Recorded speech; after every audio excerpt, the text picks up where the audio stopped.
Hey, what's going on, y'all? Back with another one. Back with another one. This we're going to talk about the history of writing. The history of writing. We're going to talk about the history of writing, and I want to discuss this part. I know it's a recent notice and things like that. Let's talk about the history of writing. Last week we talked about. I think last Wednesday we talked about what you call it. The real. We talk about the real part of the dark history of the West, right? We talked about that real quick. Let's talk about this real quick. So, history of writing. We want to talk about the Bushmen, the Grimaldi man. Yes, this is realhistory.com as always. And so far, the oldest example of early writing is with blacks, black Europeans who were likely the descendants of the Kazian, like the Grimaldi man, who were the first entered Europe at the Gibraltar circa 45,000 BCE. But this is not surprising. Their genius is apparent with considering the context of the extraordinary artwork that these people produced from early times. The Grimaldi man. So that's what I'm going to show y'all right now. I'm going to share it. I'm going to give y'all the context of what's what. I'm gonna share it my end, and I'm gonna pick up the screen. I'm gonna pick up the screen like that. I'm gonna take myself out of it, and you hear me talking and things like that. I'll go back and forth with it. Okay, the history of writing. I said 45,000 BCE. So basically, the Grimaldi man, and the Grimaldi grave of a woman and child, Monaco, 43,000 BCE. Modern sea Bushmen, based off the Grimaldi man. That's what they look like. That's like modern, the modern look, what they would look like. That the guy is guessing what they would look like, but the phenotype and all this other stuff. So they're breaking it down how it was a long time ago. The history of writing. Grimaldi cave painting. Lascaux, France, 15,000 BCE. Others to 35,000 BCE. And of course, it's a little history there. Forensics of mock-up of a Europeans' first modern humans from the cave with bones located in the Carpathian Carpathian Mountains of Romania, 36,000 to 34,000 BCE. I covered this before on the pre-records years ago, and this and breakdowns of people. The Sungur man, Vladimir, Russia, 26,000 BCE, like the Prussian people, what they would look like in complexion, darker skin, but later, the the I'll say the albino tribes, or what you want to say, blood through the skin people, or most people use the word Caucasoid, but I ain't gonna use that. But I'm gonna say those particular people bred them out, add mixtures of the people and the nations there. Everybody was conquested. The history tells you that they had wars and things like that. The Kostinkin man of Ukraine, Russia, they scratched out 34,000 BC, but bus created by a port, they said it's 35,000 BC instead of 34,000. Okay, so it's 35,000. This one's old. Uh, Kost Kostinkin Tinky man, Kostinky man. That's how you probably pronounce it, but it's in Ukraine, and they show a bust of that. I think I showed that before on a pre-record. Okay, the Vinica culture. The Vinica culture. Here's the right. Vinica culture was the early culture of between the 6th and the 3rd millennium BCE era, stretching around the course of the Danube, is what is today is Serbia, Hungary, Croatia, Bosnia, and Herzegovina, and Romania and Bulgaria, and the Republic of Macedonia. So the Republic of Macedonia. So where I just say these places is today. Danube was one nation at one time, but it's today what they would call Serbia. That's Eastern Europe, by the way. Serbia, Hungary, Croatia, Bosnia, Bosnia and Herzegovina. Ganova, Govina, something like Herzegovina, and then you have Romania and Bulgaria and the Republic of Macedonia. Although it traces of it, it can be found all over around the Balkans. That's in Eastern Europe, by the way, as well as parts of the Central Europe and Asia Minor, known as Anatolia at once upon a time. But now it's modern day Turkey. Right in that area.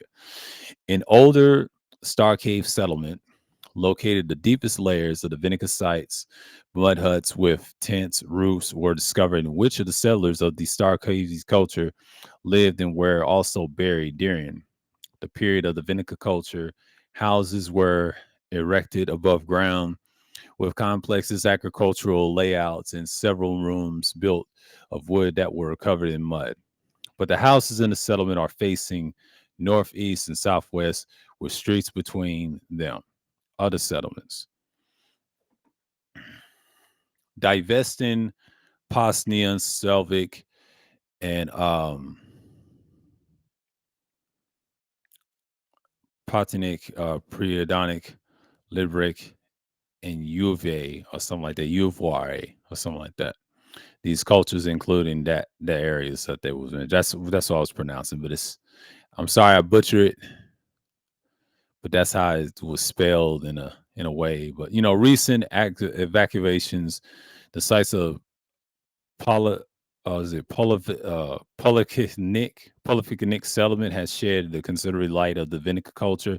The Polyphonic settlement flourished from 5500 BCE until it was destroyed by the fire in 4700 BCE, with the findings suggesting that the advanced division of the labor in the central organization. But the Vinica culture houses that had stoves and holes for rubbish. Yeah. Clear off. I don't want to hear all that. Not while I'm recording, but But dead were buried cemeteries. People slept on woolen and fur nets. I mean fur mats. Made clothes of wool, flax, and leather. But the figurines found not only to represent the deities, but many show the daily life of the inhabitants of women are depicted on short tops and skirts and wearing jewelry. But the thermal well found near the settlement might be evidence of Europe's oldest spa. Preliminary dating of the Pluknik Pluknik metal workshop and with the furnace and the copper tools and dated to 5500 BCE. If corrected, that indicates that the Copper Age could have started in Europe in 500 years or more earlier than the previous thought. But the sophisticated furnace and the smelter featured earth. I mean, the earthen pipe like our air vents with the hundreds of the tiny holes, but in them and then they shimmery.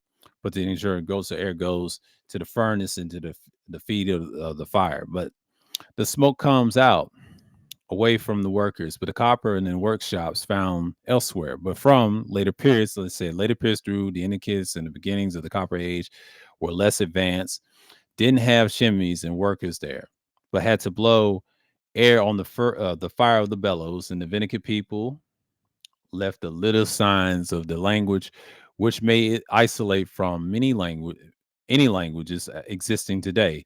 Their writings, Vinica symbols might be pictograms. They call it pictograms. So there exists a writing don't exist today, but it's old. So you got the tar tables, Lady Vinica, and things like that, Vinica signs and all that. I'm not gonna read most of it because it says 1840 and things like that, the Tortoise Peter Romania and all that. Okay, if you want me to read that, let me see how much I got to read. Not much, but I'm gonna stop it right here. We're gonna come back to here because I made a short one the last time. So basically, the Vinica people, they just go around at the time. This is a culture way back in the day. This is when people started to formulate whatever. I had to put the notifications down and things like that nature. But you got a strong case of people that was alive back in 5500 BC, like it said here. So basically, they're saying the writings at that time was tough to write because there's a lot of cultures have different writings in different periods. People still digging up stuff and things like that. This is old. This is old news. Like, I know y'all heard this on this website for years and years. This has been around for a long time, at least like 12 years, and they're still digging up stuff and finding cultures and findings and adding new things. This guy's adding new things every day. What they found. But shouts out to him and realhistory.com to let me use his platform to promote his website. Y'all can go look for yourself in evidence. And if y'all into history and stuff, you can learn a lot about more where these stuffs come from if you want to debate the evidence. I ain't debating nobody on YouTube because it's not worth it, because you niggas don't know how to read and properly write your own names or in cursive, let alone cursive. I ain't got time for that. You joke solids on here. But it's just a little evidence to show you proof if you want to have a discussion about it on a live stream, things like that. So a few scholars believe in the contributed to writing in the system of the Vinica culture.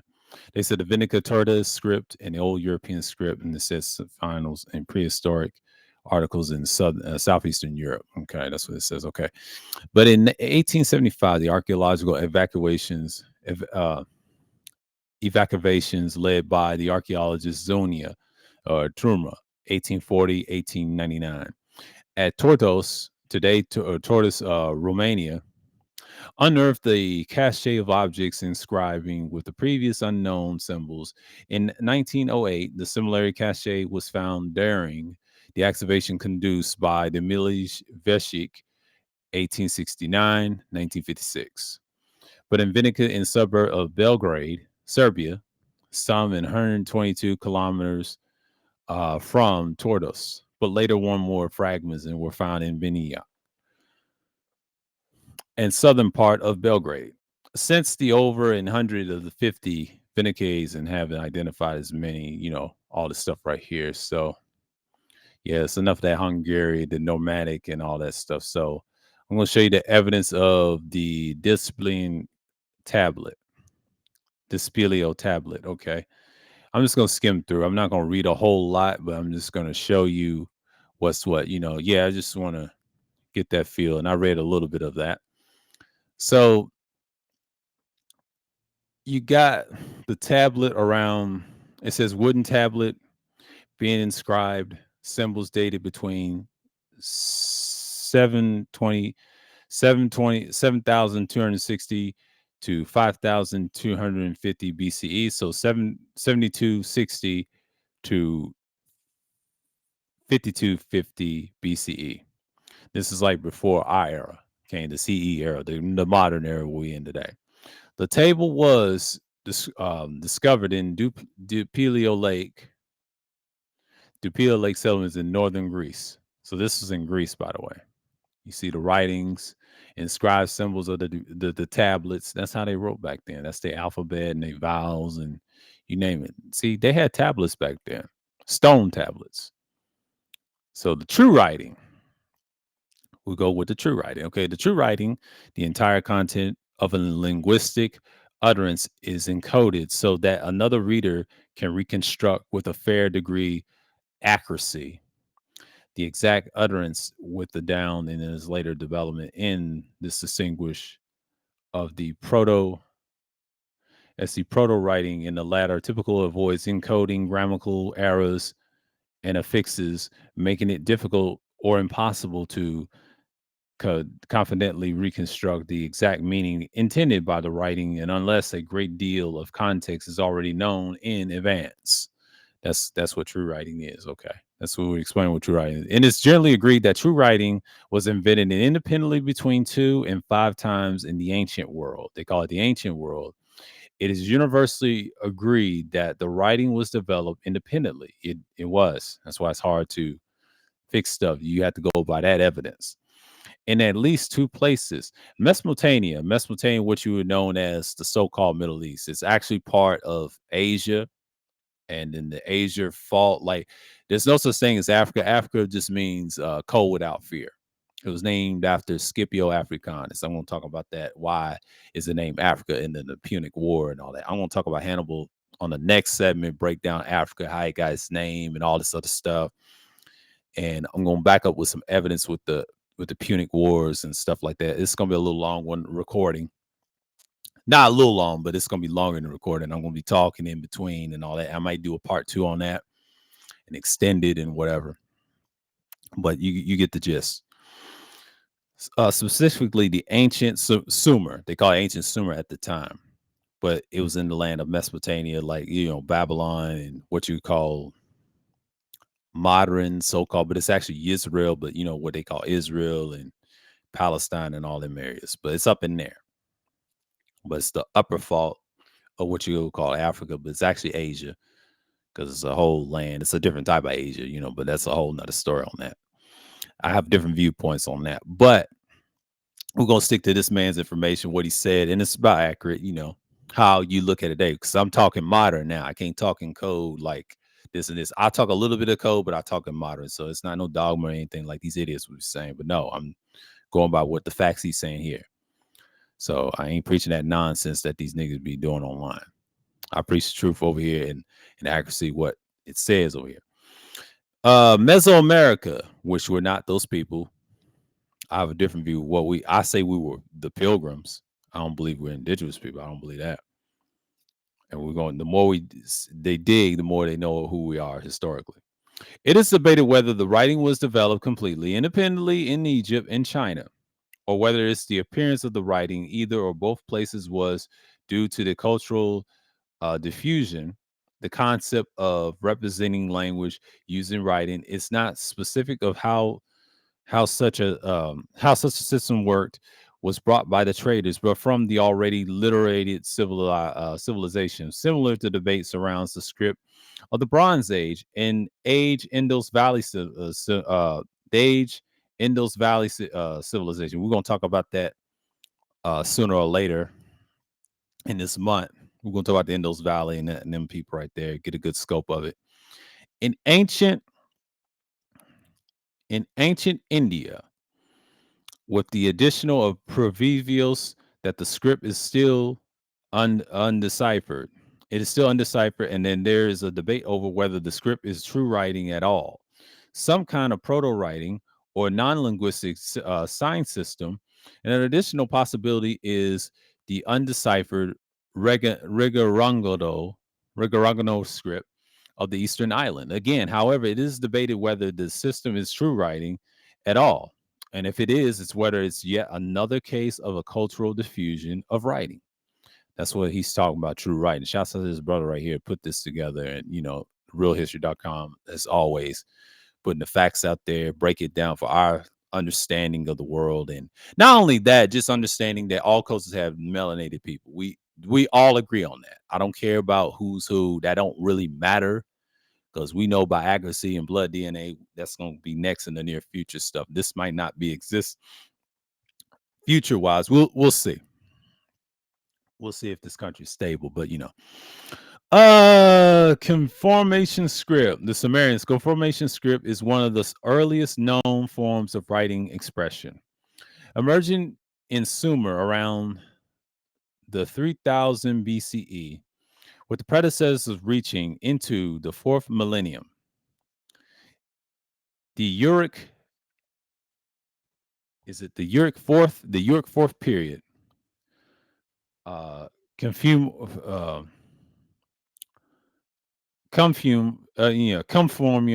conform writing began as a system of the pictographs, but in 3 millennia script spanned.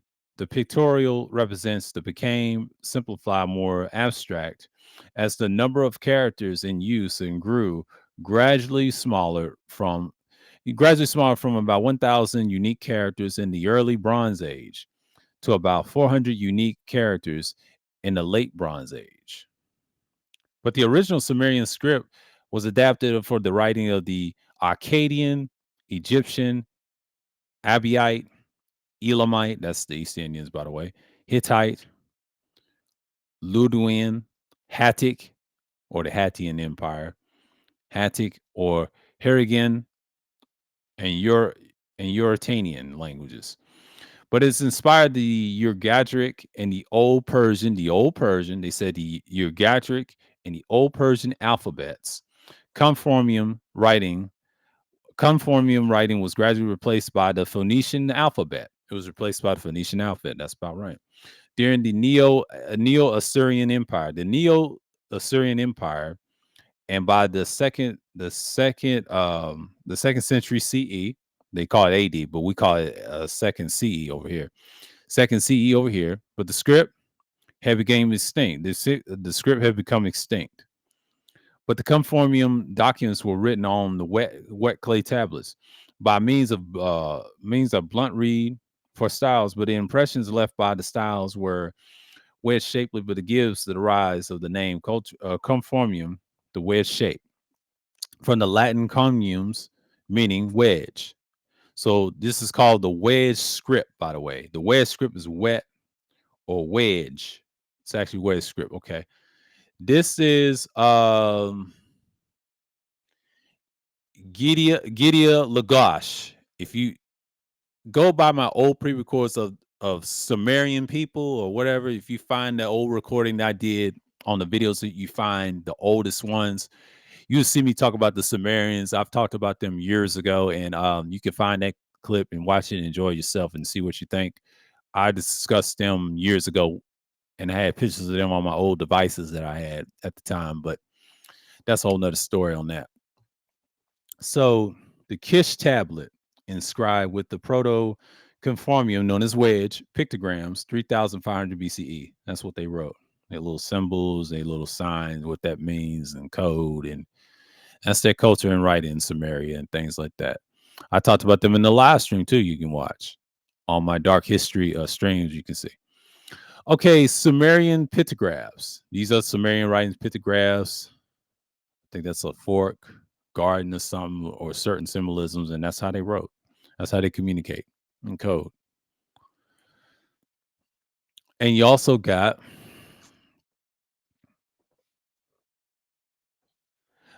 Balu monuments, Sumer, in late prehistoric periods of 3100 BCE, and stone tablets that may record the state of the land. Okay, the state of the land. The state of the land. Hold on. Oh my God, would y'all? Damn, this is why I don't fuck with YouTube like that. Oh my God, Jesus. You know what I mean to say Yahshua over here. Oh my Yahshua. I don't believe you Yahshua over here. Damn, I hate these little noties. They're crazy over here. So let me get back together. Let me get back together over here. I'm tripping right now. Okay, the tablets may record the cell lane. Okay, but the two stone tablets seem to form a pair. This pair through, and it's not only the understood, but they were used for what they mean. But however, it is widely accepted that they may record it to the traumatic end and involved, but this represented they were thus represented the early of the Kuduru Mesopotamian Kuduru of the boundary in stone, but then the pictographs and of course along and all that. Okay, yeah, that's too far to read, but I'm trying to keep it focused. And also the same thing, and Sumer and all these other writings you see right here. Just let you get a picture of that and let you get the Sumerian inscription monument, Arctic style, 2600 BCE. So, I'm not going to read most of this because most of y'all can find on realhistory.com. Just go to ancient writing and find it in certain things. And the flood tablet, this is a flood tablet. It's a lot to read. That's a lot of reading. That's how they wrote back then. That's a tablet. It's like their little knowledge. Before they had books, they had tablets, stone tablets, and people don't believe. And people's reading off of them and stuff.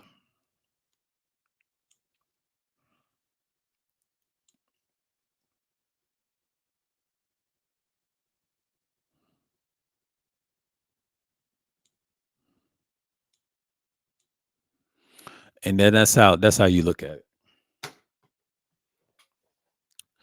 But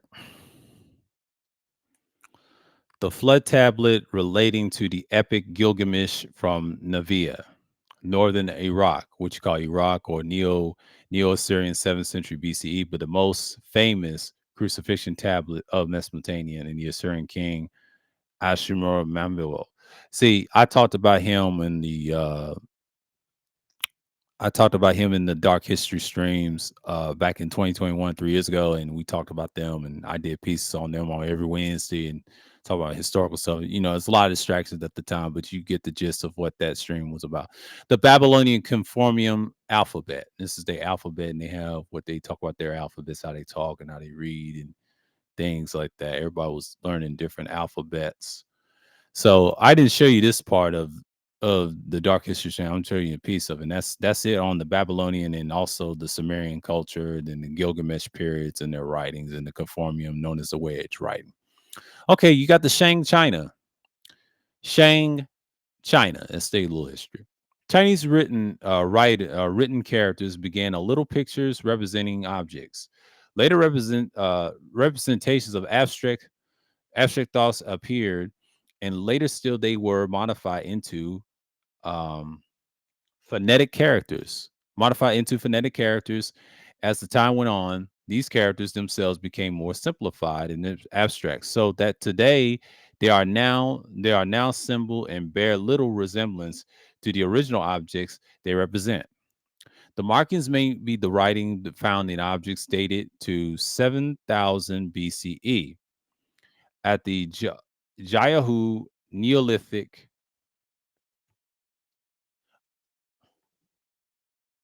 Yeah, Neolithic, Jahu Neolithic site, unusual black markings on the pottery produced by the Dadawans, the Stone Age culture that is resides in what is now Gashnu province. Gashnu province, beginning at the least 5,000 BCE, are regarded by some archaeologists primitive uh, pictographic characters, and that's the Jahu symbols. Look like a scorpion of some sort. This Chinese symbol, but look like a scorpion in some type of interesting writing. Interesting. And then you got the Western Zhao of 1100 BC. The Western Zhao, that's what that person looks like. That's a bust of that person. Some type of animal symbol right here. They probably don't look like that no more. First example of the universally recognized the Chinese characters inscription on oracle bones and bronze vessels were produced during the Shang Dynasty, 1700 to 1100 BCE. Some 200 different characters were already in use. In the Shang Dynasty, some of the earliest writing was done on a perishable bamboo and wood. Nearly all of it has been lost to time. So that's how they lost in time, and they have all this stuff. So the Shang oracle bones, and then you have the Shang priests, and then the usual form of the division and the involving placing heated rods and grooves carved into the specific prepared ox scapulae and shoulder bones, and it torn in the plastrums. But the undersides of the turtle shells, but the ensuring the cracks were read by foretellers. Fortune tellers. Excuse me, fortune tellers and Aspius and in Sapsius signs message from the natural spirits and the ancestors of the predictions, and were often used by the king rather than the deliverer, and were engraved on the bones. Over 100,000 oracle bones that have been mostly in storage pits in the Exactrian and Hindu form oracle bone base.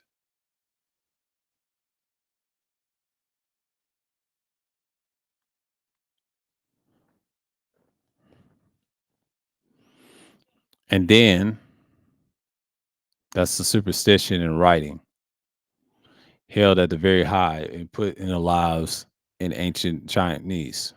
Okay. And that's what they did. The Shang turtle, the turtle shell oracle bone, and then that's what you see. the oracle bone and all that. And so yeah, and then it talks about the uses of oracle divisions, predictions, raising crops, of course.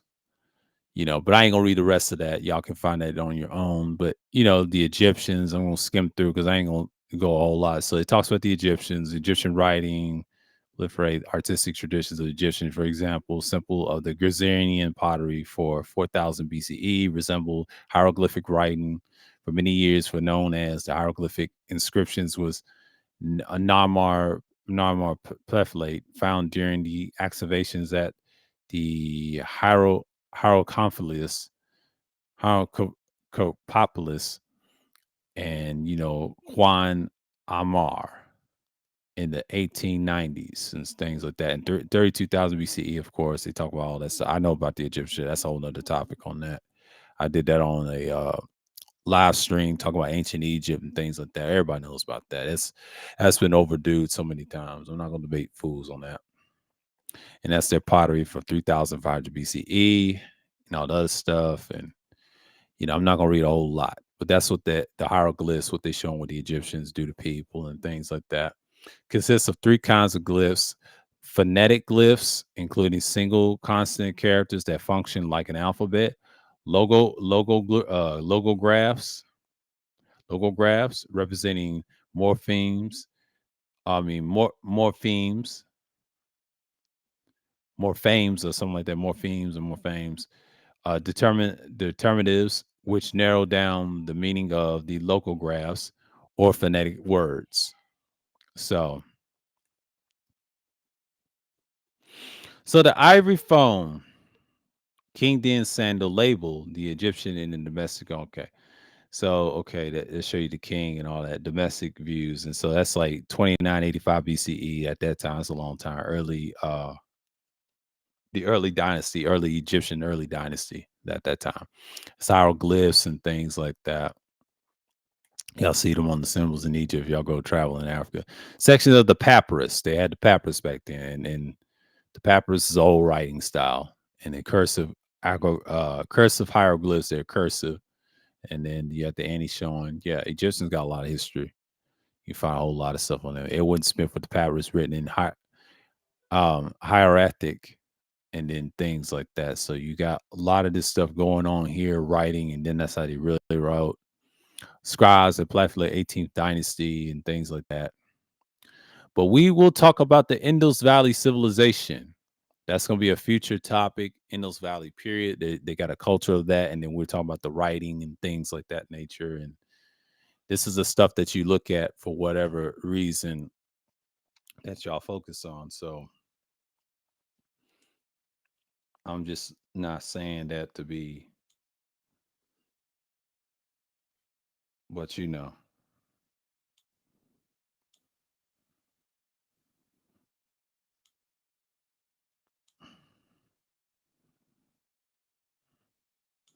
I'm just gonna say what's what.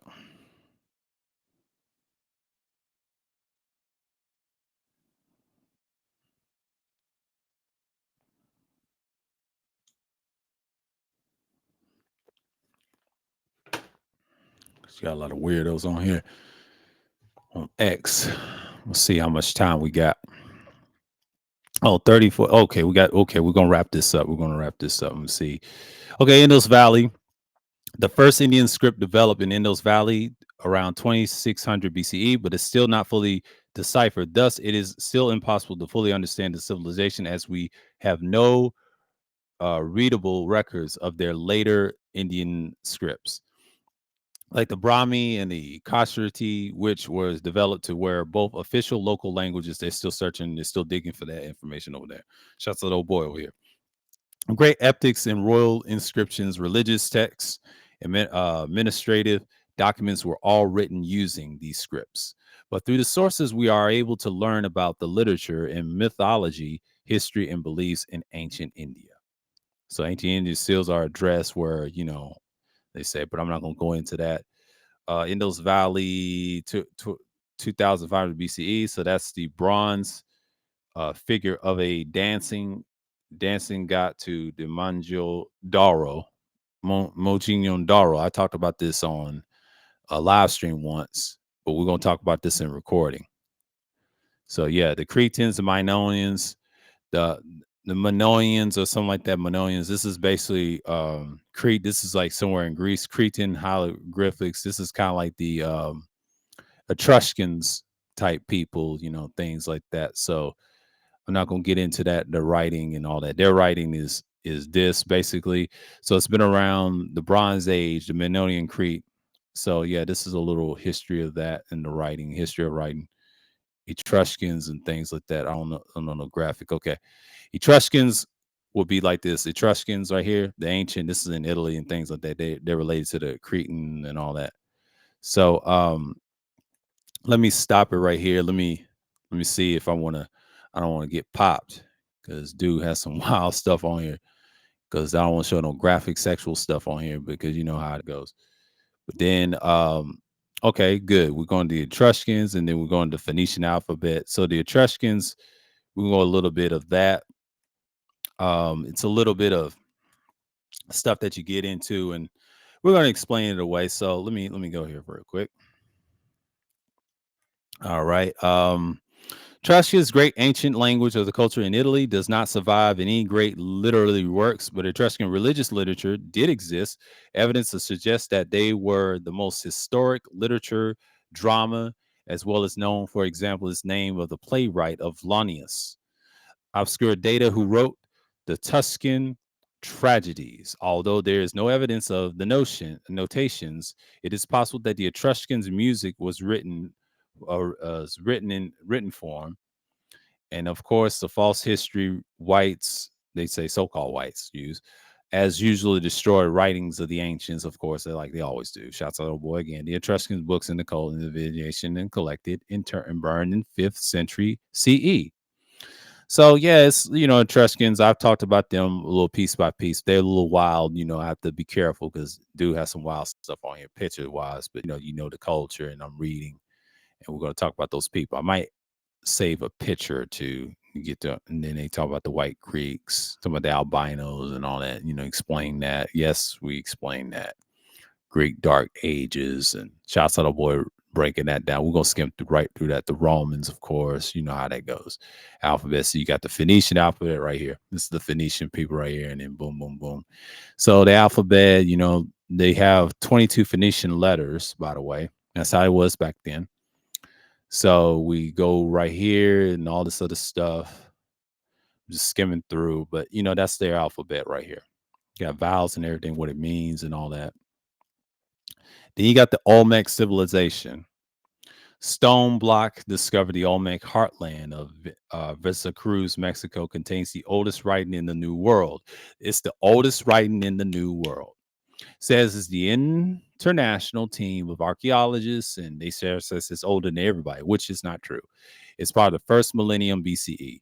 It's 400 years earlier than the scholars previous. They try to say they're the oldest. They're not. The Aboriginals that came to Americas are older than them. They conquested the Aboriginals, so they're not Aboriginal. They're another species that came from somewhere else. No one knows where they come from. I'm assuming they come from the Himalayas, from the Bering Strait or whatever. It don't really matter because I saw documentaries of Lucia, how they come over here. And this guy on here on this website said the Aboriginals on Australia used canoes to swim. They was inside the canoes, and the water was different back then. They came to America. That's how they came. They didn't come from the Bering Strait, but they actually came from the canoes in the water. It says it on realhistory.com. I can't find it, but that's what they use to come over here. I'll talk about that a little bit on the live stream and things like that. And then you got the epic Olmec scripts. They did history of it. So they got it right here. I'm not gonna read all this. I might do a piece on it later and go back to it on a live stream, and you'll understand why I said what I said. So the left side, and you see the writings and things like that. But that's it. And then you got the Mayan writing, of course, over here in the Americas and things like that. I'm not gonna get into that. That's you see their culture and things like that, the indigenous culture right here. And it's pretty wild. And then you got the Mayan alphabet, the pictographs. They got the pictographs over here, and this is the Mayan alphabet. I think this is the Mayan alphabet, ABCD. Like all the letters and all that, 26, and then you got all this over here. So yeah, it's pretty cool, ain't it? You get to learn about a little bit of everything. I'm gonna stop sharing for a minute, and that's it. And that's the history of writing, and that's all I gotta say, folks. I mean, this is the type of stuff that you see all the time, and then when you learn about these things. And I just saw a debate with they was talking about chaotic truth, not knowing the history. A lot of those dudes are sellouts, bro. Like Big Mike, salute to you in your stream. Talk about history. I'll be watching you from the clouds, whatever. You know, y'all have that discussion. I'm enjoying it, man, because most of them don't know the stuff all the time. But mainly, I like conversations like they got along. The little disagreements there and there. Everybody's got their little viewpoints in there, and I'm glad people's on their own land. That's good. That's a good start. I mean, that's your thing. Nothing wrong with that. But it's impossible on land if the people in power are trying to stop you for it. But you know how it goes. They know the system, how it goes. All right. So with that, until next time, phone shalom to the people of Israel and the Gentiles. It's another one, a great one. History of writing. I hope you enjoyed. Explain a little brief. I won't touch on this on a live stream in the future and then break down the cultures, and I can have different things to talk about and go back to the alphabets and things like that nature. So with that, until next time, I'm signing off and I'm out.